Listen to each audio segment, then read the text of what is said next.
Hello again, and welcome to Broadcasting Scotland. It's Friday the 13th of January. I'm Andrew Wilson, and this is Scotland at 7. This evening, I have the latest daily update from Ukraine on day 324 of the illegal Russian war of aggression and imperial ambition. Then I will introduce our guest for this evening, and then together we will discuss today's headlines from Scotland and around the world. The Ukrainian President, Volodymyr Zelensky, said yesterday that Ukrainian forces defending Bakhmut and Soledar in the east would be armed with everything they need to keep Russian troops at bay in some of the bloodiest fighting of the war so far. Hundreds of civilians remain trapped in Soledar as bloody fighting continues over control of the largely destroyed salt mining town. Pavlo Kirilenko, the governor of Donetsk, told Ukrainian state television that 559 civilians remained in Soledar, including 15 children, and they could not be evacuated. Satellite images taken by Maxar Technologies show the destruction that has been inflicted upon the town. Vladimir Putin's move to replace his top commander in Ukraine after a few months is a sign of military disarray and his growing impatience in a war Russia is not winning, analysts have said. More than a dozen senior EU officials will meet members of the Ukrainian government in Kyiv on the 2nd of February, a day before the EU-Ukraine summit, a European Commission spokeswoman said yesterday. A spokesperson for Ukraine's Air Force Command has warned of the possibility of missile attacks from Belarus. Germany should not stand in the way of other countries' military support for Ukraine, the Vice-Chancellor Robert Habeck has said, after the Polish President Andrzej Duda announced plans to send 10 German-made Leopard tanks to Ukraine as part of an international coalition. And Turkey has summoned Sweden's ambassador over a protest in Stockholm in which a puppet of Recep Tayyip Erdogan was hung from its feet. Turkey claimed videos showed Kurdish PKK supporters hanging an effigy of the Turkish leader at a demonstration outside Stockholm City Hall. Turkey has still to approve Sweden's bid for NATO membership. Now, we are lucky enough to be joined this evening by Maureen Watt. Maureen is a retired politician and former Minister for Mental Health in the Scottish Government. Maureen served as a regional MSP for North East Scotland from 2006 until 2011, and then was the member of our Scottish Parliament, representing the constituency of Aberdeen South and North Kincardine from 2011 until 2021, when she was lucky enough to retire. Maureen has also been a teacher and a counsellor, amongst many other roles. Maureen, good evening. How are you keeping? I'm fine, Andrew, and thank you very much for having me on this evening. I hadn't realised it was It's a Friday the 13th, though. Shush, we're not mentioning that. We're not mentioning that at all. But it's lovely to see you. Thank you for joining us on Broadcasting Scotland this evening. Our first item this evening is that Downing Street has warned health ministers that they will have to find savings from their own budget if they want to offer NHS workers more money in an effort to end the growing wave of strikes. Number 10 said there would be no increase in the health department's budget as ministers looked for ways to resolve the NHS strikes. The warning came after it was reported that Steve Barclay, the UK Health Secretary, had privately conceded that he would have to increase the pay offer to NHS staff to get an agreement with health unions. However, today, a Downing Street spokesperson said, "We've been clear from the outset that departments have received their funding allocations, and it remains the case that pay disputes and pay rises would have to come out of those allocations." Speaking on BBC Scotland this morning, Rishi Sunak defended the existing NHS budget, saying that there was a record funding already going into the NHS. The Prime Minister also said he was willing to look at the UK's system for granting visas to health and social care workers to make sure it was working efficiently, but he refused to admit that Brexit had added to the staffing pressures facing the health service. Chancellor Jeremy Hunt has ruled out additional central government funds for any increased pay offer, and instead has told Barclay to find an estimated £2 to £3 billion from his department's existing own budget. So, Maureen, a Downing Street spokesperson said, "We've been clear from the outset that departments have received their funding allocations, and it remains the case that pay disputes and pay rises will have to come out of those allocations. Now, those funding allocations were made before the Tories drove the cost of energy through the roof, before they drove up inflation with those energy price rises, and of course before Kawa Kwasi Kwarteng nearly murdered the entire economy with his car crash mini budget. So why should a funding allocation from those far off, slightly happier days have anything to do with where we are now and the solutions to the crises that we need now? Well put, Andrew, and they conveniently try and forget that everything that has happened since. And they talk about glibly about clearing out managers and that sort of thing. Well, all that has been done. Certainly in Scotland, was done many years ago, when we had a root and branch look at the structure of health services.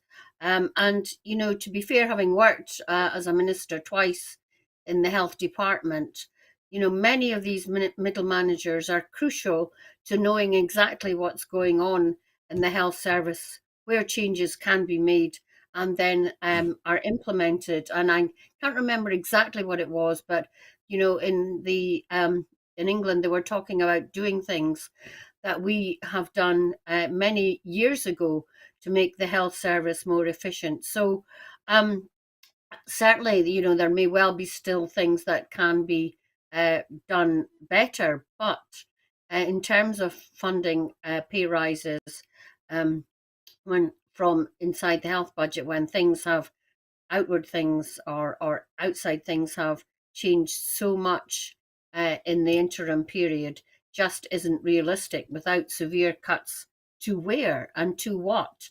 I mean, we need more staff. There's about an 8 to 10% hole in the number of staff in the health services already. How do you stem resignations from the health service and people just giving up if you don't increase pay? So it's totally unrealistic what the Westminster government are saying on this. Thank you, Maureen. Now, a union official has added, when we met last month, Barclay completely refused to talk about pay. But this week's talks are all about pay. That's a big, tangible shift. So what do you think is the Tory government's strategy here? Is it to make as much noise and do as little as possible until circumstances force a decision, the sort of way that Johnson used to operate? Or is it about trying to appear strong, which for some of us just underlines their weakness? Or is it cynically just trying to spin things out for as long as possible until the workers and the strikes are broken? I'm thinking of the kind of Thatcherite approach to the miners' strike. Well, I don't think that's going to happen, and is a realistic scenario that they would like to paint with the nurses. I think the nurses and indeed many other workers still have the majority backing of the public, because the public themselves are facing that in whatever job they're in too. So I don't think that they will wear the public service workers down or that support for them will diminish. I think people are more realistic than government ministers, and they're just going to have to meet the demands somewhere further along the line than they are at the moment. And in the meantime, staff in the health service are getting more and more demoralised, on top of the fact that they're having to work so hard just to stand still and firefight at the moment. So the government have got to move on this, and the sooner they do it and are realistic, the better for all of us. Thanks, Maureen. Now, when she met the Prime Minister last night, our First Minister wanted to raise three things: the UK government's planned anti-strike legislation, the cost of living crisis, and the pressures on the NHS. Now, Ms Sturgeon was then scheduled to return to Edinburgh today to chair a Scottish Government resilience meeting on the NHS winter crisis. So I was wondering, is this yet another indication of the First Minister making the running, showing the way again, this time in two ways: putting NHS pressures front and how to fund them front and centre, and also in taking care of business by prioritising chairing a resilience meeting about the current crisis? She said this morning that Sunak gave no indication that there would be any additional funding to avert strike action within the NHS.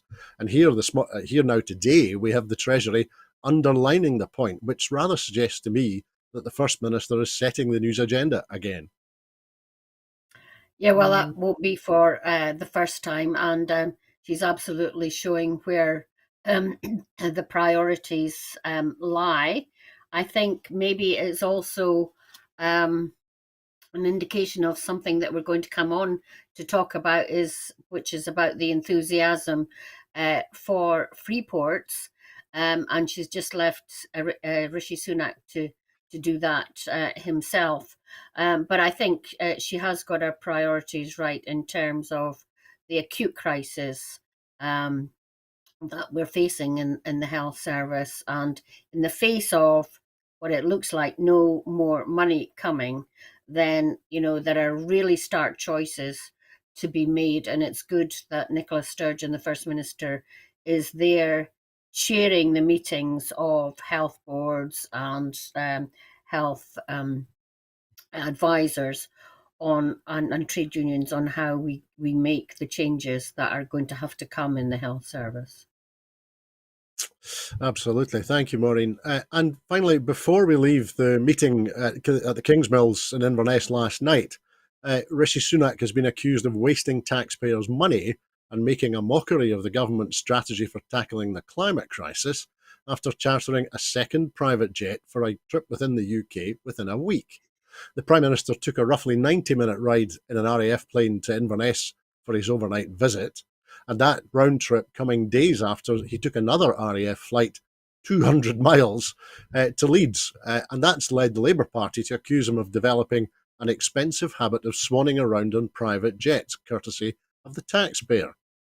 Angela Rayner, the party's deputy leader, said, as well as making a mockery of his government's own zero jet strategy, it exposes a desperately out-of-touch Prime Minister, leaving the public paying the price for his poor judgment and wasteful behaviour.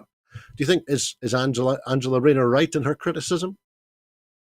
Absolutely. I mean, there is absolutely no justification for taking a flight from London to Leeds, none whatsoever. But if he thinks that he needs to take a flight from London to Leeds, then perhaps he needs to think about where HS2 is going and what stations are going to be linked up on that route.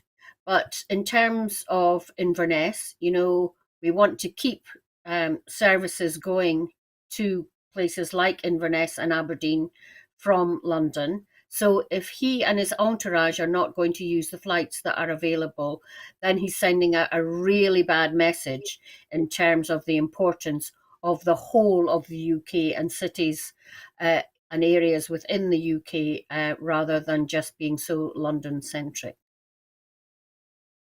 And it is a On reflect, that's a very good. And it is a sense of Absolutely, Maureen. entitlement in my view.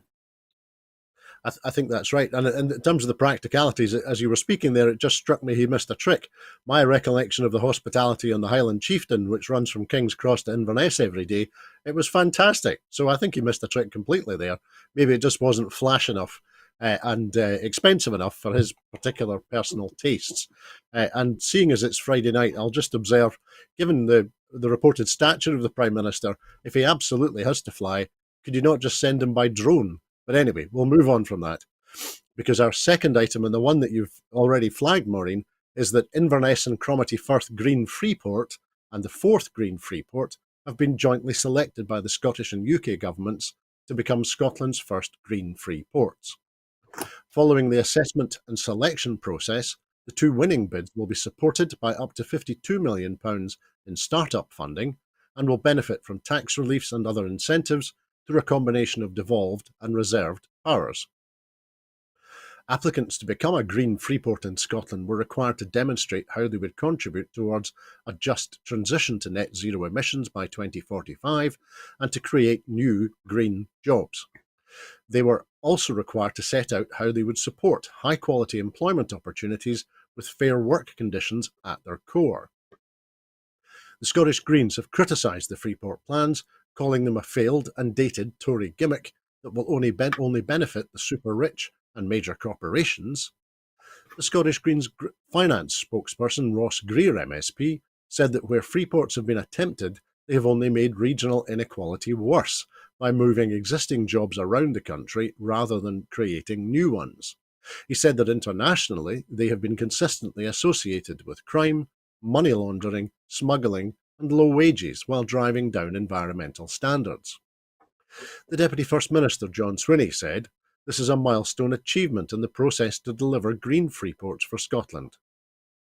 Inverness and Cromarty Firth Green Freeport and Forth Green Freeport will support businesses to create high-quality, well-paid new jobs, promote growth and regeneration, and make a significant contribution to achieving our net zero ambitions.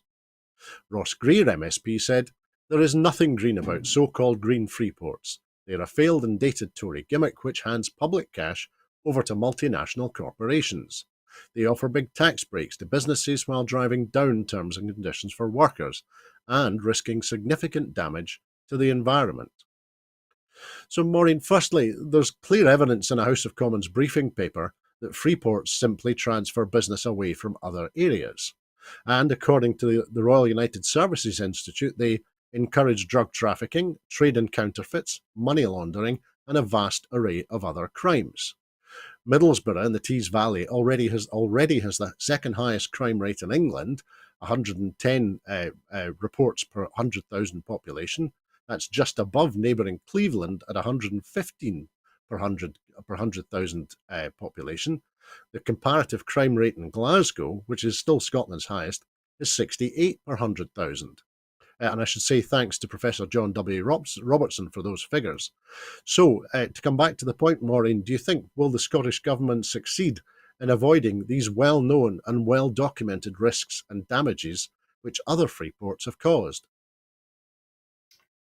Well, I sincerely hope so. I mean, I am certainly not a supporter of free ports for exactly the reasons that you've outlined, which are well documented and well evidenced, and particularly that they can draw in jobs from other areas rather than create new jobs. Of course, given that we were getting them, I am devastated that Aberdeen and Peterhead and Aberdeen Airport have not been chosen, because if the UK government wants a transition to net zero and away from carbon, then you would have thought that the oil capital should have got a help along the way, particularly since this area missed out on a carbon capture and storage facility at Peterhead, which was more advanced than any of the other areas in line for it, and yet again didn't get it. So I really sympathise with all those who think that the North East has missed out from the UK government on this yet again. I'd like to know how success of free ports will be measured, and I think in terms of the port of the Edinburgh and Grangemouth could be measured immediately as a bit of a success if there was an early reintroduction of the ferry to Zeebrugge. Now that would, in my view, take lorries off the road down to Calais and the Channel ports. So I would like to see if they really are serious about ports moving to net zero, an earlier introduction than I think is already planned would be a real indication that they were serious about greening and reducing carbon usage if that was introduced. Thanks, Maureen. And actually, and we'll be looking at it closely.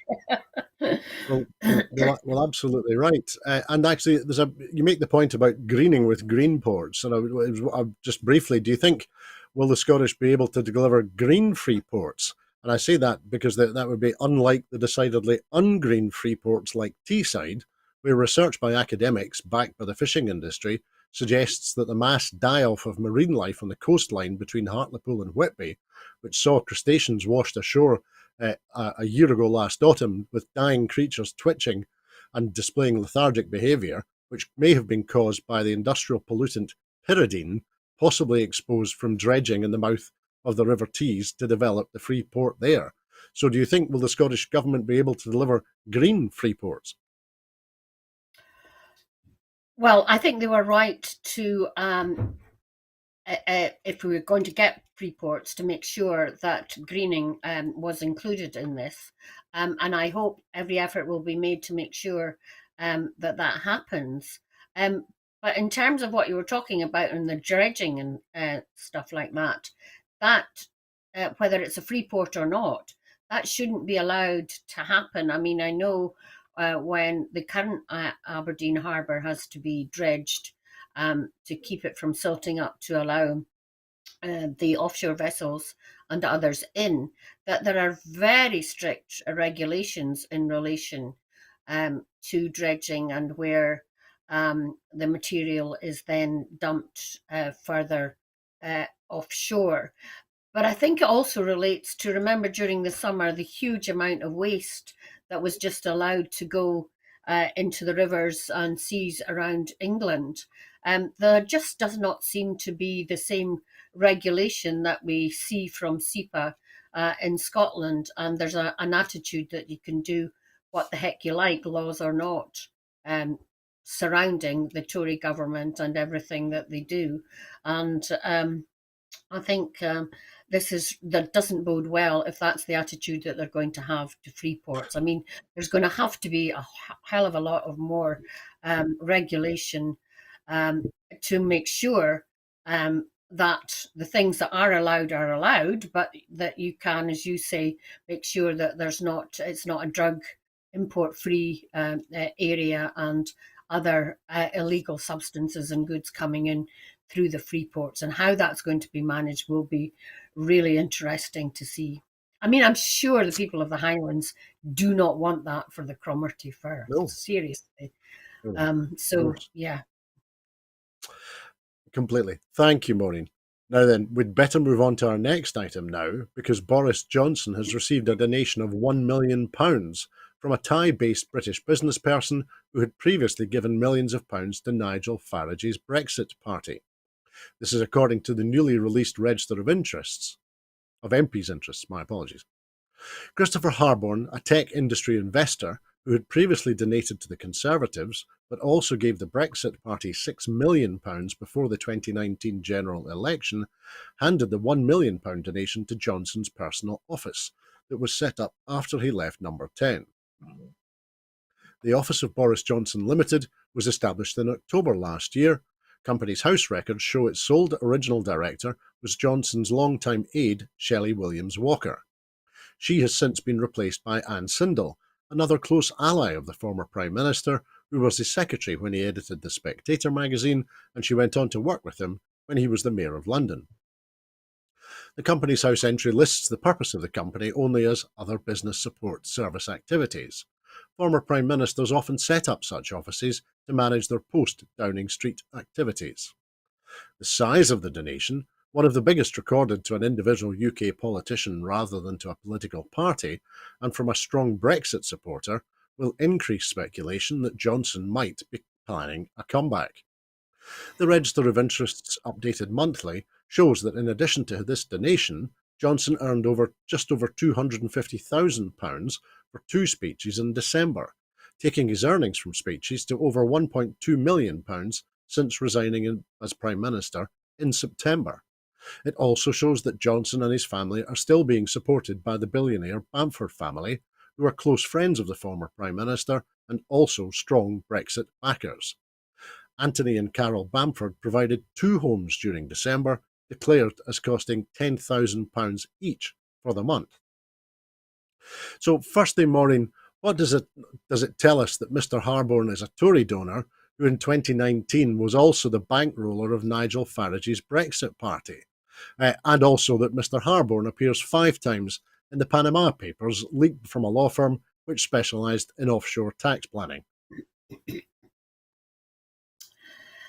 Well, these people never give money for nothing. They always expect something in return. And that's the bit that we never hear about, isn't it? What they expect in return. In terms of a comeback for Boris, I mean, I'm sure he would love to, but there are still outstanding legal issues regarding to him and inquiries around his behaviour during COVID. So I don't think that is going to happen anytime soon, although I did read somewhere that there may be some sort of deals done between Boris and Sunak before the next election. On that, we will have to wait and see. But as you said, um, he's getting all this free stuff when there's absolutely no need for former prime ministers to get this. I mean, Tony Blair has become fabulously wealthy after being a prime minister during because of the various activities that he gets involved in. Correct me if I'm wrong, Andrew, but I think Theresa May topped the list of people who have benefited from outside money in the recent exposes of that to the tune of 2.5 million. I'm sure she topped the list. Mm-hmm. So former prime ministers do not need any money from any individual. They can make it themselves purely because of the fact that they have been prime ministers and can command huge sums of money for giving 20-minute speeches around the world. So, to get back to my original point, there's no money given unless something is wanted in return. So that's the bit that we don't hear about enough and have to dig further to find out exactly what happens.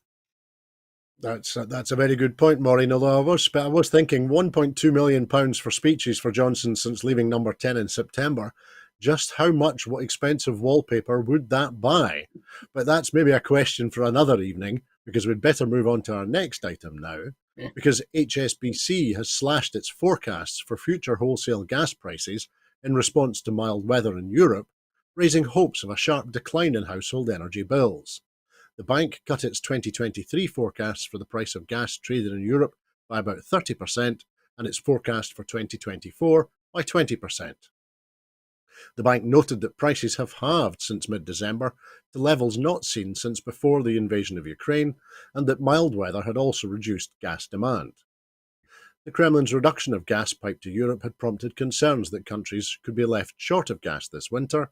The national grid had warned that a sudden cut-off in Russian gas in Europe and a cold snap could lead to power cuts.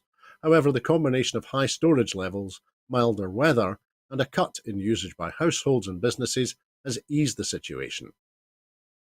UK gas prices have fallen to just below 170 pence per therm. That's down from record highs of more than 600 pence per therm in August, but that's still 3 times higher than average prices before the energy crisis began in 2021. Kim Fustier, the head of European oil and gas research at HSBC, said, following a short-lived cold snap, a relatively mild winter has substantially reduced gas demand for heating.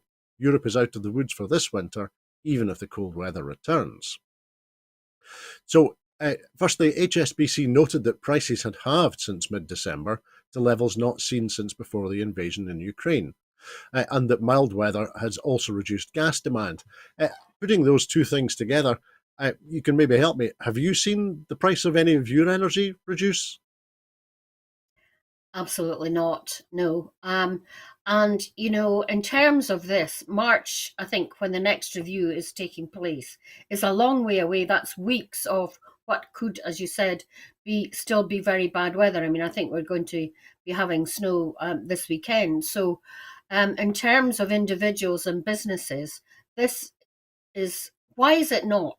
They're very quick to increase prices. So why are they not as quick to reduce prices when the price falls? I mean, we know at the pump it does happen, although it's slower. But in this case of the emergency of heat and fuel for people, so many people, I mean, the vast majority of people, why is there not a quicker reaction in terms of the price of gas falling and the price of people's bills falling? Because daily we hear of companies really teetering on the brink. I mean, I think this week it was the steel industry in terms of their bills. So this is urgent. And why is there not a minister at the UK government being tasked with looking at this on a daily basis in the run up to the next price review? Because it really is urgent and it could, I think, be brought forward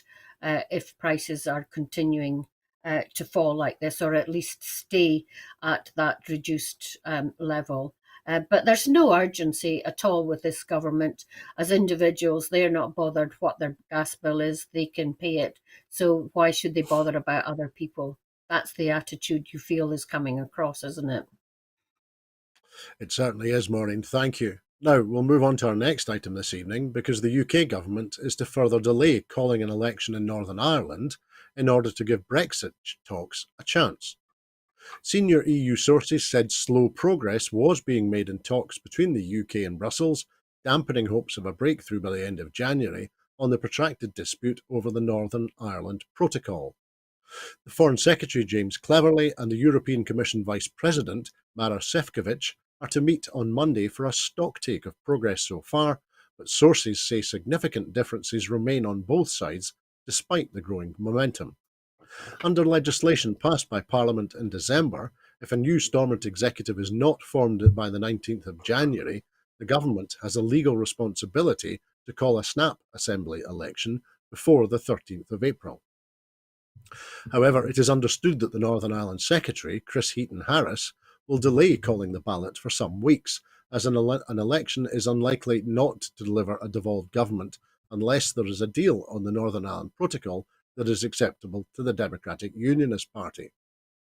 Stormont has been in deadlock since last February when the DUP withdrew support for the executive and later refused to return to power sharing after elections last May, which returned Sinn Féin as the largest single party in Northern Ireland.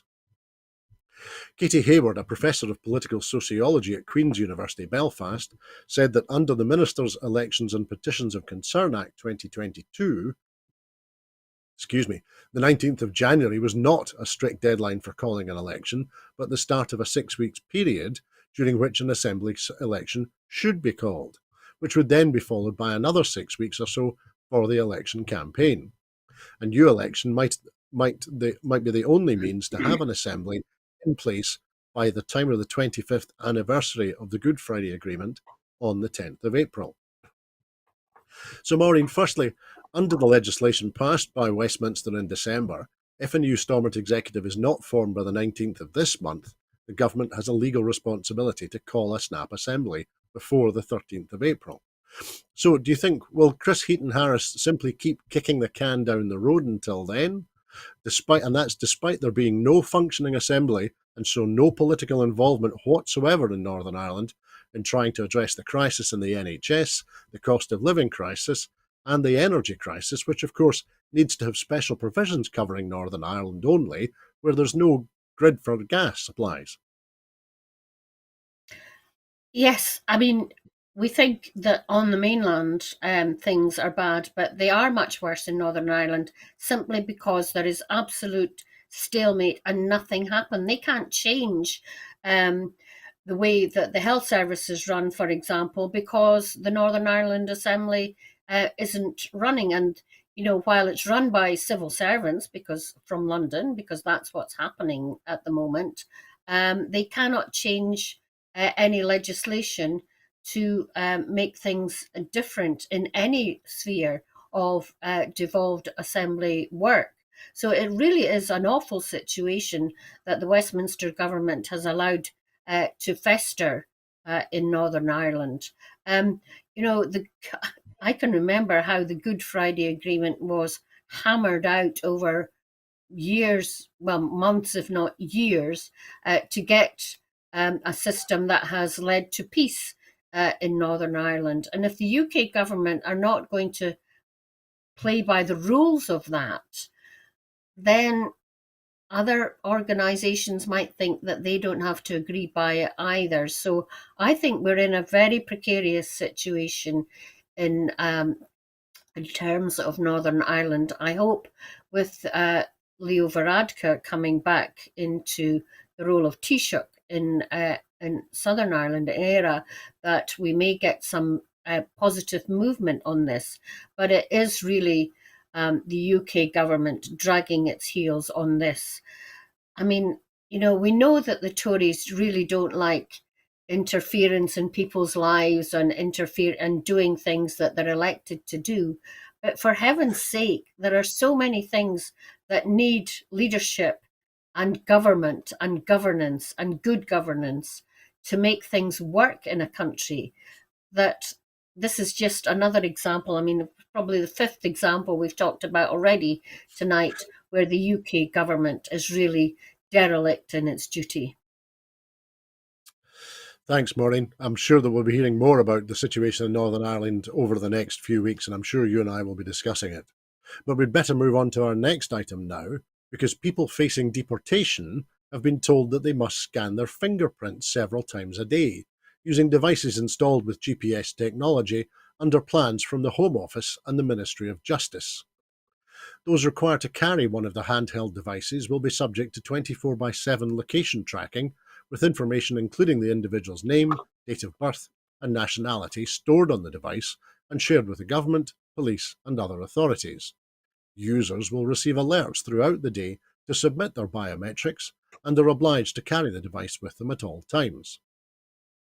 These fingerprint scanners, known as non-fitted devices, will replace GPS-enabled ankle tags for some individuals released from detention on immigration bail. Some may be moved between device types as part of their bail conditions.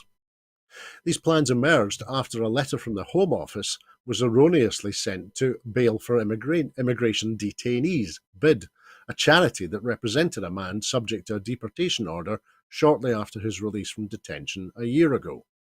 The letter stated that at an upcoming appointment, the ankle tag would be removed and replaced by a fingerprint scanner, adding that the device was easy to use and would enable the carrier to verify their identity and location in seconds. The man was also told he would need to charge the scanner for an hour a day and that the data obtained through the electronic monitor would be shared. Now, Annie Viswanathan, the BID director, said, "We have spoken to many people about the impact of being monitored 24/7 by the Home Office using GPS technology. Unsurprisingly, this has had a disastrous impact, particularly for those who have mental health problems or who have experienced torture or trafficking. Our research shows this leads to further social isolation and stigma for an already marginalised group, and it represents an extension of immigration detention outside of the physical walls of a detention centre." So firstly, Maureen, this all sounds rather Orwellian to me. I know I sometimes moan about quoting Orwell in this programme about this Tory government and its behaviour towards human beings, but he thought of the telescreen with its never-sleeping ear. They could spy upon you night and day. Sounds just about right for these fingerprint scanners, doesn't it? Yes, absolutely. I've just written down this must be a gross human rights violation, I would have thought.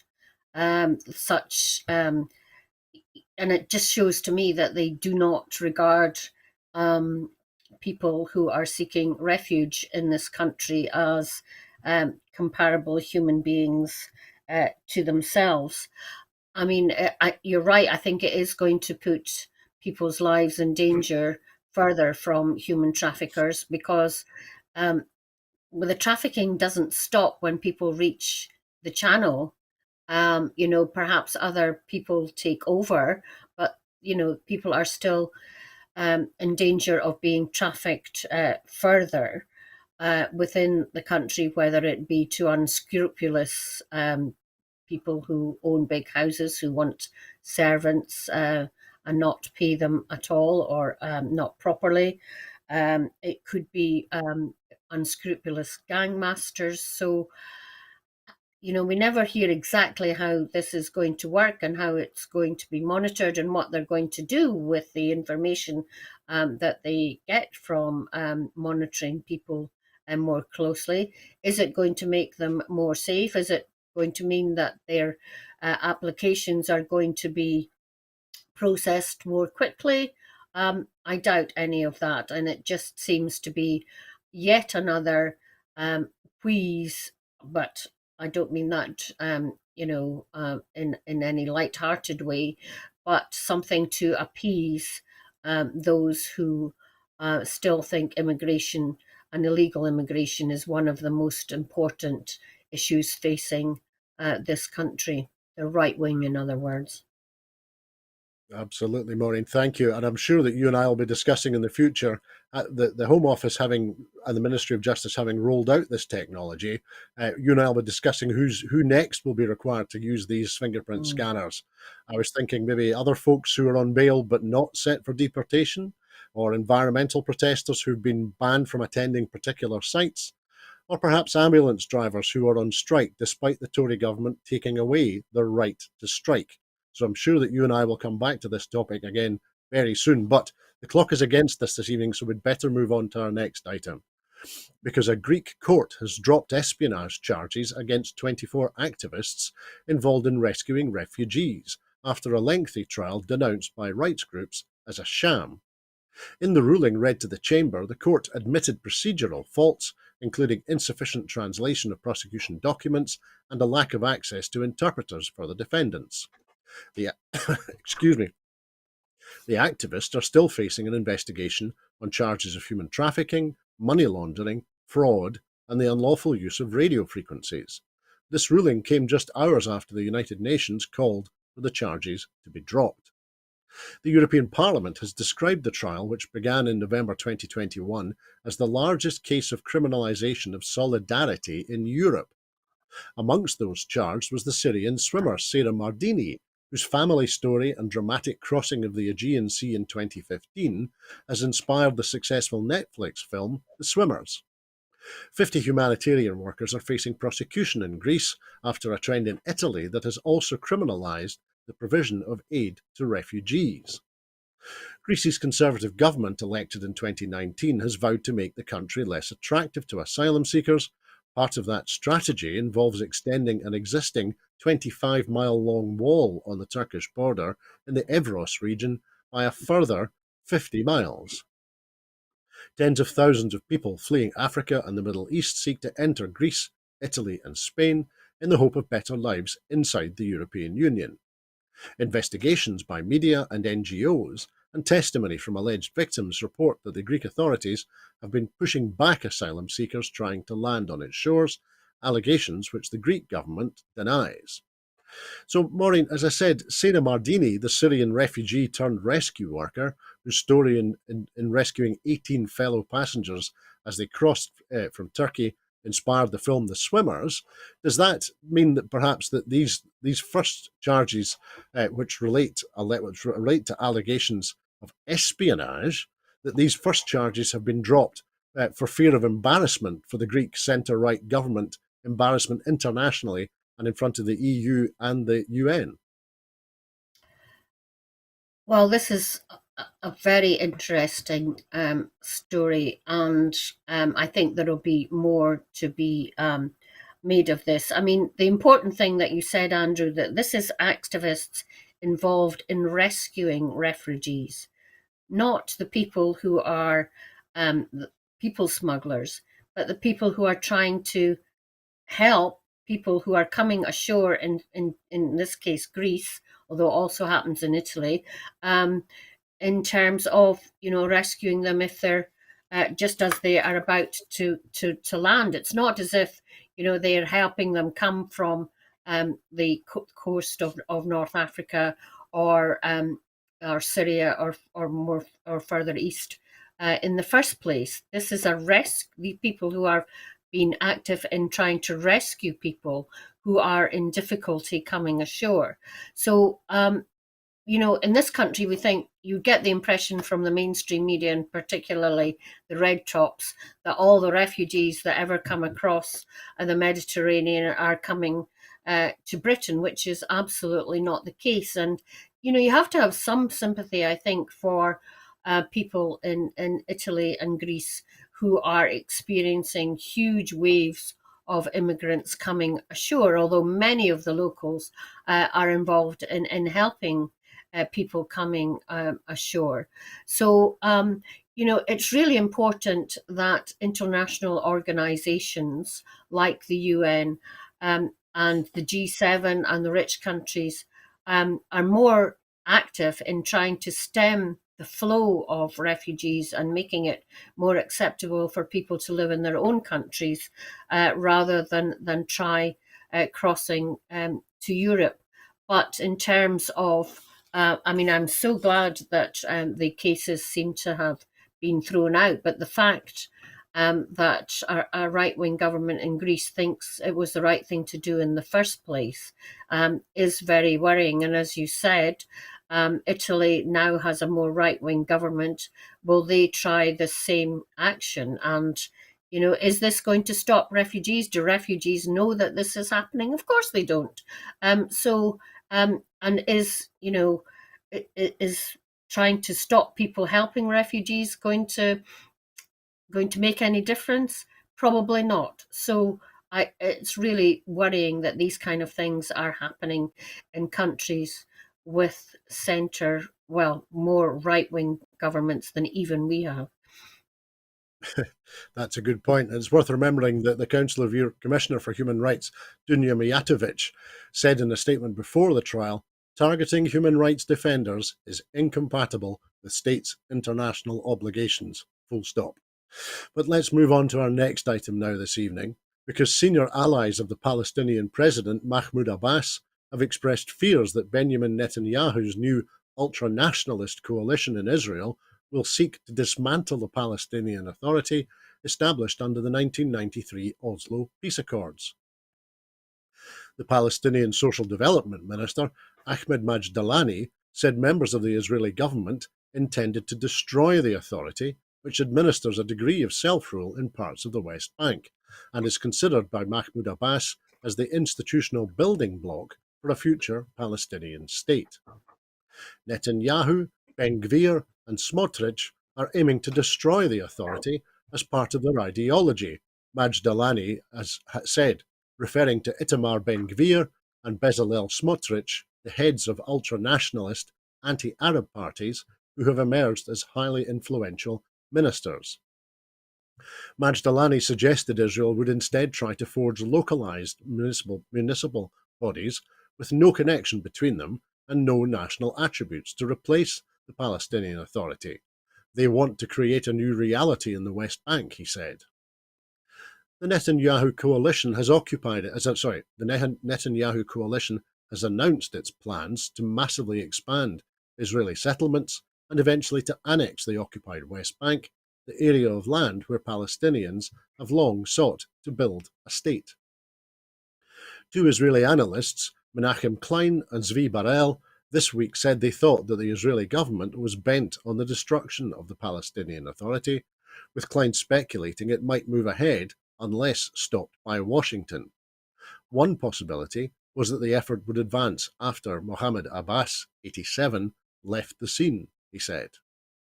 So firstly, Maureen, Smotrich published a plan in 2017 calling in terms for the destruction of the Palestinian Authority, the establishment of local bodies, and giving those Palestinians who refuse second-class status incentives to leave.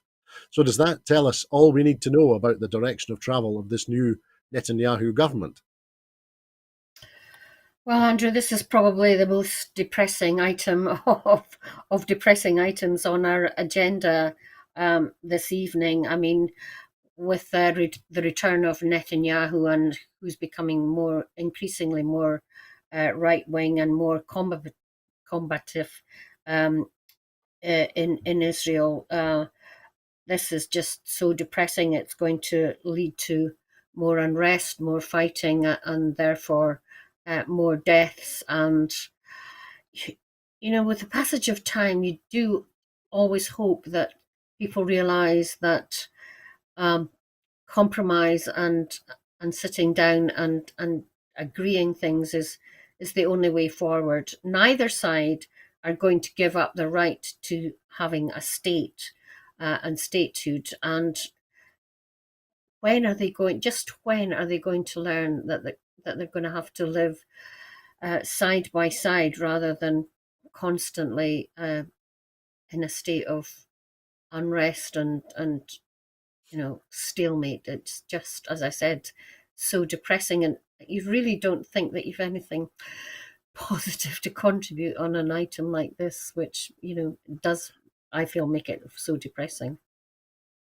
Well, that's a very good point, Maureen. In particular, people of your age and my age who have seen the circumstances in the West Bank spiral into considerable violence on a number of occasions in the past. It certainly the depressing nature of this report is absolutely right. It suggested that with despair rampant among young people, the trend of independent armed Palestinian militia coalescing in the West Bank with public support is expected to continue, and their confrontations with Israeli forces could cause a major escalation. That's according to Khalil Shikaki, who's the director of the Palestinian Center for Policy and Survey Research. So, thinking perhaps of what you and I have seen over the years, do you think that there's a significant risk here that we're now staring down the barrel, and I use the words advisedly, of a new third major intifada in the West Bank? Oh, that just doesn't bear thinking about. I think I've said before on this program, maybe not with you, that these are areas that I would love to visit, and I'm sure I'm not the only one. um the rest of my parents and my brothers and sisters, all visited Israel at a time of peace, and I would like to too. I didn't get the chance when I was young, but you know these areas could be such wonderful places to visit if they would only stop fighting and think of something positive to bring to themselves and their families, and just agree land division and get on with it. I know that's simplistic, but you just want to bash some heads together, don't you? Maybe not literally, but yes, I take your point. Absolutely, Maureen. We need new solutions, and we need peace in the Middle East. There's no question of that. But the clock is against us this evening, so I'll move on to our final item now, because sustainable growth and long-term economic success for Scotland is to be driven by a newly appointed business advisor to the First Minister. Ellis Watson has held senior positions at a number of media companies. His career included stints as marketing director of The Sun, chief executive of Celador, the TV production company behind Who Wants to Be a Millionaire. He was the managing director of Mirror Group Newspapers, the chief executive of Simon Cowell's Psycho, and chief executive and chairman of DC Thomson. He will work directly with the First Minister, identifying the priorities of the business community and helping shape the government's support and response. This appointment comes less than a year since the publication of Scotland's National Strategy for Economic Transformation, which sets out how the Scottish Government will maximise Scotland's economic potential over the next 10 years. The creation of the role demonstrates the Scottish Government's ongoing commitment to working in partnership with the business community and builds on the progress already made in delivering the National Strategy for Economic Transformation plans for a wealthier, greener and fairer economy.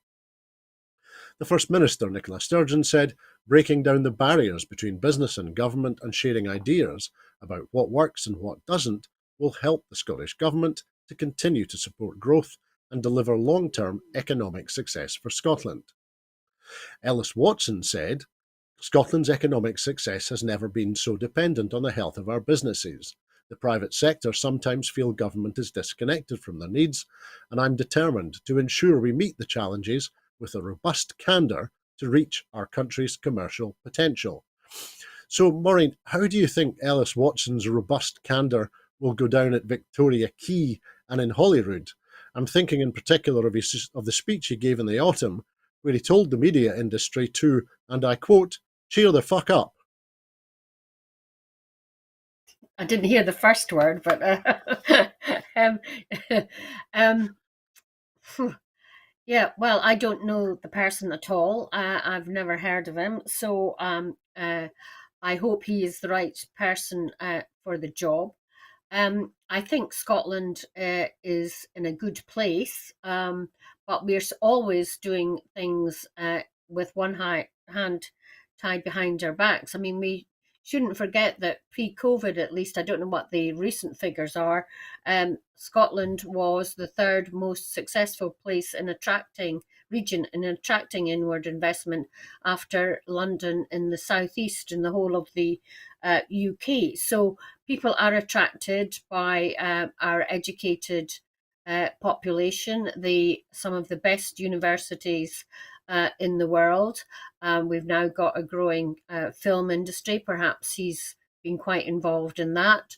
So good luck to him. I think it's very wrong to say that Victoria Quay and St Andrew's House doesn't know what's happening in business because and politicians themselves, because they're out meeting businesses in their constituencies, and ministers are travelling the length and breadth of the country meeting businesses on a daily basis. But I think also business has got to recognise the constraints of government. I meet business people who say, why can't you give us this amount of money and that amount of money, forgetting that it's taxpayers' money, not coming out of some private person's pot, and that governments and politicians are responsible and accountable for the use of that money and for the spending of that money. And, due diligence has got to be done before money is distributed. So all of these things I don't think are very well understood by business people when they come asking for money. I mean, they ask for money more than any other sector of the economy. And, I would like to go back and say, if money was put in people's pockets, in ordinary people's pockets, not in the pockets of the wealthy, who then ferret it away in some tax haven somewhere, but put money in the hands and pockets of ordinary people who will spend it in the economy locally, we might have a lot less problems in our economy. End of the lesson today. Not a lesson at all, Maureen. Thank you. Some sage words to be ending on this evening. Thank you, because I'm afraid that's all that we have time for this evening. In making these programmes, Broadcasting Scotland relies on the support of viewers and others who value our distinctive approach to news, current affairs and culture. Please help us to continue to make these programmes and to develop the station. Our programmes will always be free to view, but if you can afford £5 per month, please consider becoming a Broadcasting Scotland supporter. We have set ourselves a target of raising £30,000 to enable us to employ staff to make more programmes. To everyone who has donated and everyone who has signed up to make a regular monthly payment as a Broadcasting Scotland supporter, thank you very much. There are other ways in which you can contribute to our work. If you'd like to volunteer to work with Broadcasting Scotland, then please visit our website at www.broadcastingscotland.scot and send us a message there. You can find us on Twitter at BroadcastScot, and you can find us on Facebook. When you're watching us on YouTube, it would be great if you would like and subscribe to Broadcasting Scotland on that platform. Click on the wee bell. We will be back at midday on Sunday with the next edition of the Full Scottish, so please come back and join us then. I'd like to thank everyone who's been watching this evening, and of course I'd like to say a very special thanks to our very special guest, Maureen Watt. Maureen, thank you. You're welcome. Thank you for having me. It's been a pleasure, Maureen. Today is the feast of St Mungo, patron saint and founder of Glasgow. He built a church on the Mollendiner Burn where the present Glasgow Cathedral stands, and that was in the year 543, and it began the community that became the very fine city. I don't think St Mungo ever said it, but let Glasgow flourish. I hope that you have a very peaceful weekend. Bye-bye.